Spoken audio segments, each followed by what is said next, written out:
నమస్తే. ఈరోజు అనగా జూలై 15వ తారీఖు 2024 సంవత్సరం. ఈరోజు వాతావరణ సూచనలు మరియు సలహాలు ఇస్తున్నవారు డాక్టర్ సగిలి కరుణాసాగర్, వాతావరణ శాస్త్రవేత్త, వాతావరణ కేంద్రం, అమరావతి. గడిచిన 24 గంటల్లో కోస్తాంధ్రప్రదేశ్ మరియు రాయలసీమలో మనకు అనేక చోట్ల వర్షపాతం నమోదు కాగా గరిష్టంగా ఉత్తర కోస్తాంధ్రప్రదేశ్లోని అల్లూరు సీతారామరాజులో 4 సెంటీమీటర్లుగా వర్షపాతం నమోదు కాగా రాయలసీమలో నంద్యాలలో 2 సెంటీమీటర్ల వర్షపాతం నమోదు కావడం జరిగింది.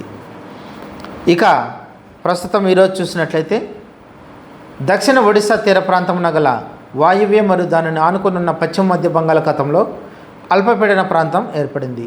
ఇది సగటు సముద్ర మట్టానికి 7.6 కిలోమీటర్ల వరకు విస్తరించి ఎత్తుకు వెళ్ళే కొలది నైరుతి దిశగా వంగి ఉంది.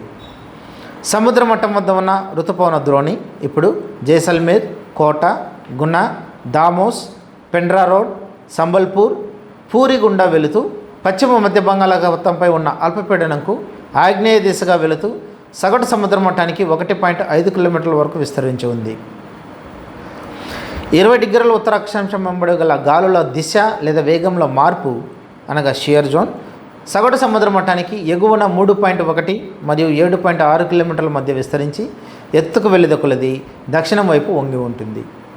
జూలై 19న పశ్చిమ మధ్య మరియు దానిని ఆనుకునున్న వాయు బంగాళాఖాతంపై ఇంకొక అల్పపీడనం ఏర్పడే అవకాశం ఉంది.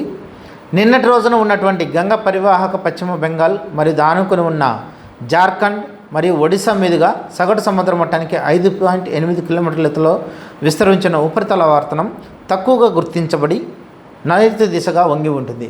వీటి ఫలితంగా రాబో 5 రోజులకు మనకు వాతావరణ సూచనలు చూసినట్లయితే ఈరోజు అనగా 15వ తారీఖు నుండి రాబో 7 రోజులకు చూసినట్లయితే మనకు అనేక చోట్లతో అనగా తేలికపాటి ఒక మోస్తరు వర్షాలు లేదా ఉరుములతో కూడిన జల్లులు మనకు ఈరోజు ఉత్తర కోస్తాంధ్రప్రదేశ్లో అనేక చోట్ల, రేపు కొన్ని చోట్ల, అలాగే ఎల్లుండి అనగా 17వ తారీఖున చాలా చోట్ల, 18, 19 తారీఖున అనేక చోట్ల మనకు సంభవించే అవకాశం ఉంది. ఇక రాయలసీమలో ఈరోజు చాలా చోట్ల తేలికపాటి ఒక మోస్తరు వర్షాలు లేదా ఉరుములతో కూడిన జల్లులు సంభవించే అవకాశం ఉంది.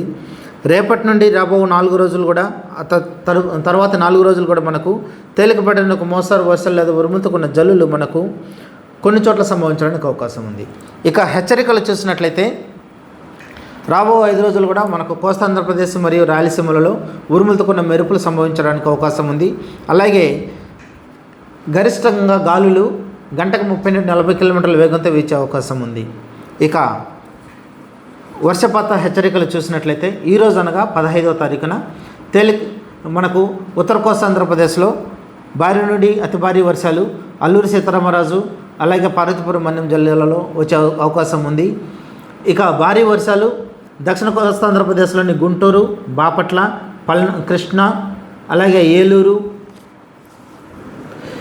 ఈస్ట్ గోదావరి, విజయనగరం, శ్రీకాకుళం జిల్లాలలో మనకు 1 లేదా 2 చోట్ల సంభవించడానికి అవకాశం ఉంది. ఇక రేపటి రోజున మనకు భారీ వర్షాలు కానీ అతి భారీ వర్షాలు సూచనలు ఏమీ లేవు. 17వ తారీఖున భారీ వర్షాలు మనకు కోస్తాంధ్రప్రదేశ్లోని కృష్ణా, ఎన్టీఆర్, అలాగే west Godavari, Eluru, doctor BR Ambedkar Konaseema, east Godavari, Alluri Sitaramaraju, అలాగే పార్వతీపురం మన్యం జిల్లాలలో 1 లేదా 2 చోట్ల సంభవించడానికి అవకాశం ఉంది.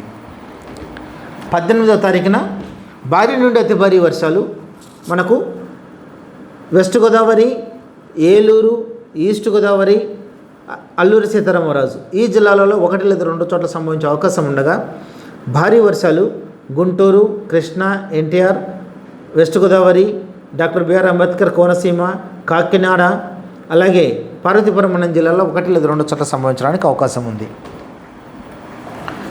ఇక 19వ తారీఖున భారీ నుండి అతి భారీ వర్షాలు కోస్తాంధ్రప్రదేశ్లోని కృష్ణా, ఎన్టీఆర్, ఏలూరు, ఈస్ట్ గోదావరి, అల్లూరు సీతారామరాజు జిల్లాలలో 1 లేదా 2 చోట్ల సంభవించే అవకాశం ఉండగా భారీ వర్షాలు పల్నాడు, గుంటూరు, బాపట్ల, వెస్ట్ గోదావరి, డాక్టర్ బిఆర్ అంబేద్కర్ కోనసీమ, కాకినాడ, అలాగే పార్వతీపురం అనే శ్రీకాకుళం జిల్లాలలో 1 లేదా 2 చోట్ల సంభవించడానికి అవకాశం ఉంది. మనం చూసినట్లయితే రాబో 5 రోజులకు కూడా ఉరుములతో కూడిన మెరుపులు రాబో 5 రోజులు కూడా సంభవించే అవకాశాలు ఉన్నాయి. అలాగే బలమైన గాలులు గంటకు 30 నుండి 40 కిలోమీటర్ల వేగంతో వీచే అవకాశాలు ఉన్నాయి. వీటితో పాటుగా ఇంతకుముందుగా చెప్పినట్లుగా భారీ నుండి అతి భారీ వర్షాలు, అలాగే భారీ వర్షాలు కూడా మనకు జిల్లాల వారీగా ఉండటం జరిగింది. కాబట్టి ఆల్మోస్ట్ ఈ 5 రోజులు కూడా మనకు విస్తారమైనటువంటి వర్షాలు వచ్చే అవకాశాలు మనకు కోస్టల్ ఆంధ్రప్రదేశ్లో, ఉభయ దక్షిణ మరియు ఉత్తర కోస్తా ఆంధ్రప్రదేశ్లో రావడానికి అవకాశాలు ఉన్నాయి. కనుక లోతట్టు ప్రాంత వాసులు తగిన జాగ్రత్తలు తీసుకోవాలి. అలాగే పాడుబడ్డ బిల్డింగులు లేదా ఏవైనా పాడుబడ్డటువంటి శిథిలావస్థలో ఉన్నటువంటి ఏవైనా బిల్డింగులు ఉంటే వాటికి దూరంగా ఉండాలని తెలియజేస్తున్నాం. అలాగే గాలులు వీచే అవకాశాలు ఉన్నాయి. అలాగే విద్యుత్ స్తంభాలు, టెలిఫోన్ స్తంభాలు నేలకొరిగే అవకాశాలు ఉన్నాయి. అలాగే ఎండిపోయిన మొక్కలు లేదా చెట్లు వాటి దగ్గర నిలవరాదని తెలియజేస్తున్నాము. ఎక్కడైనా లోతట్టు ప్రాంత వాసుల్లో నీరు నిలవటానికి అవకాశం ఉంది. కాబట్టి ట్రాఫిక్ ఆంక్షలు కూడా సరళించాలని, ట్రాఫిక్ ఆంక్షలు కూడా తగిన జాగ్రత్తలు తీసుకోవాలని తెలియజేస్తున్నాము. అలాగే ట్రక్ డ్రైవర్స్ కానీ లేదా దూర ప్రాంత ప్రయాణాలు చేసేవారు కానీ ఈ హెచ్చరికలన్నింటినీ దృష్టిలో ఉంచుకొని తమ ప్రయాణాలని ప్లాన్ చేసుకోవాల్సిందిగా తెలియజేస్తున్నాము. దారి మధ్యలో ఎక్కడైనా రహదారులు కోతగా అయ్యే అవకాశాలు ఉన్నాయి. ఎందుకంటే కంటిన్యూగా 5 రోజులు కూడా మనకు ఒక మోస్తరు వర్షాలు బాగా కురిసే అవకాశం ఉంది. చెదురుముదురు వర్షాలతో కాకుండా ఒక మోస్తరు వర్షాలు కురిసే అవకాశాలు ఉన్నందున ఈ జాగ్రత్తలన్నింటినీ దృష్టిలో ఉంచుకొని, హెచ్చరికలన్నింటినీ దృష్టిలో ఉంచుకొని ప్రజలు నడుచుకోవాల్సిందిగా తెలియజేస్తున్నాం. నమస్తే.